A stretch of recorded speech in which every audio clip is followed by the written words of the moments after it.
Welcome to another episode of A Fistful of Lenses.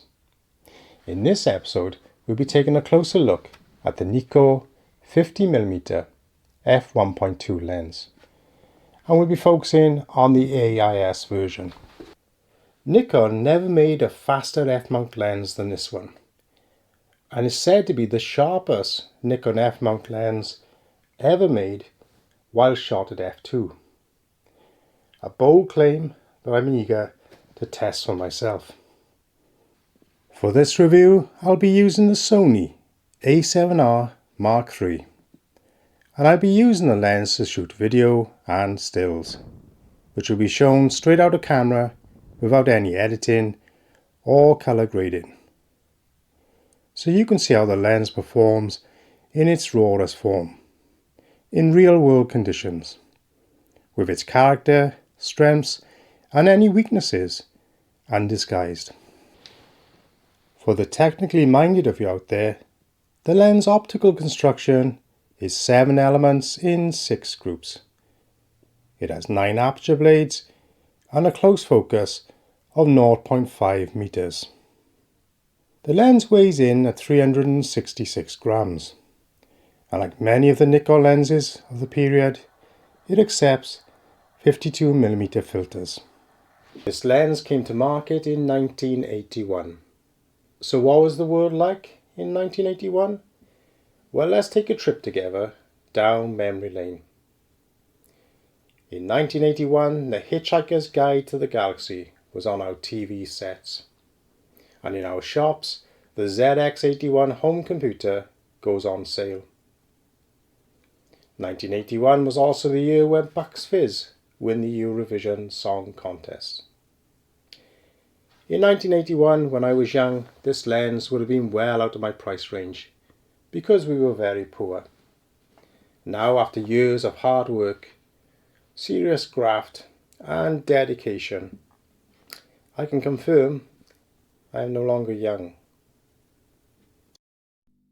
And that's the way the world was in 1981.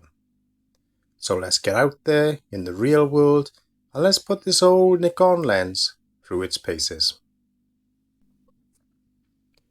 So as we review some images taken with this lens, let's get a little background on the legendary Nikon company.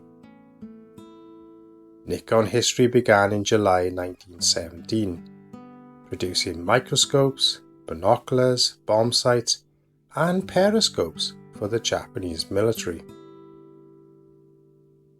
The first camera lenses Nikon made were for other manufacturers' cameras, such as Canon. 1948 saw the first Nikon branded camera, a rangefinder, initially only sold in Japan.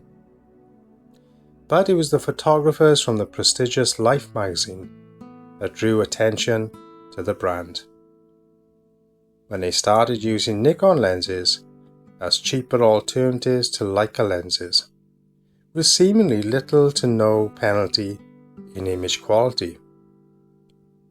But the Nikon story really takes off with the release of the Nikon F camera in 1959, a camera that gained a reputation for its rugged build and reliability, and quickly eroded Leica's dominance of the Pro 35mm market. And the rest, as they say, is history.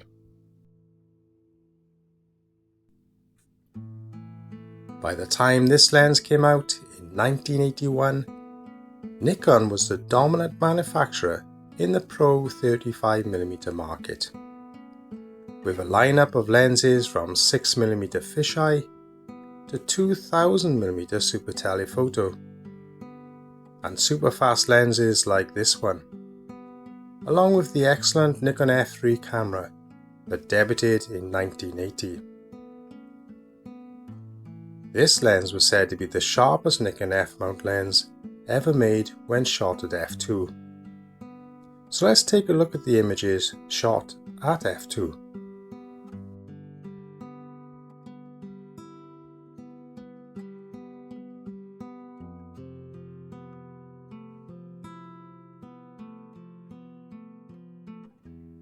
and our final 2 images will be shot at f1.2.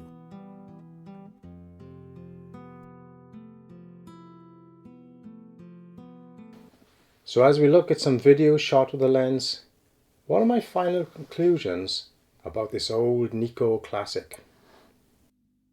So how good is this lens really?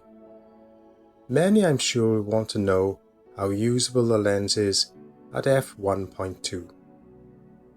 But of course, when shooting with such a shallow depth of field with a manual focus lens, it's a challenge to say the least.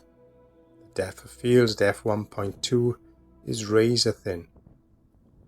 Contrast also drops at f1.2, and this may not be to your liking. Personally, there are times when I find the low contrast look appealing. Other times, well, I'm wishing for more contrast. When shot at f2, it really does sharpen up considerably, and contrast increases noticeably, but then you lose that beautiful out of focus effect. This is a lens that comes from a time when Nikon was riding high, and by the early 1980s it had carved out for itself a reputation for excellence. A reputation that is jealously protected by taking pride in producing quality products. With this lens, they were uncompromising in their quality control. There's simply nothing sloppy or second-rate about it. All metal, glass, and mechanically perfect. Optically, of course, things have moved on since the 1980s.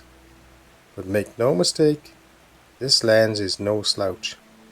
And even 40 years on, it's a good performer. In fact, it's very good.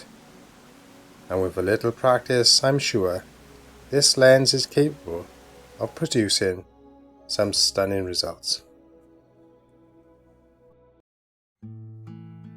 If you've enjoyed this video, please like, subscribe, and ring that bell. And then who knows, maybe we'll see each other out there in the real world, snapping away happily with a fistful of lenses. Until next time, bye for now.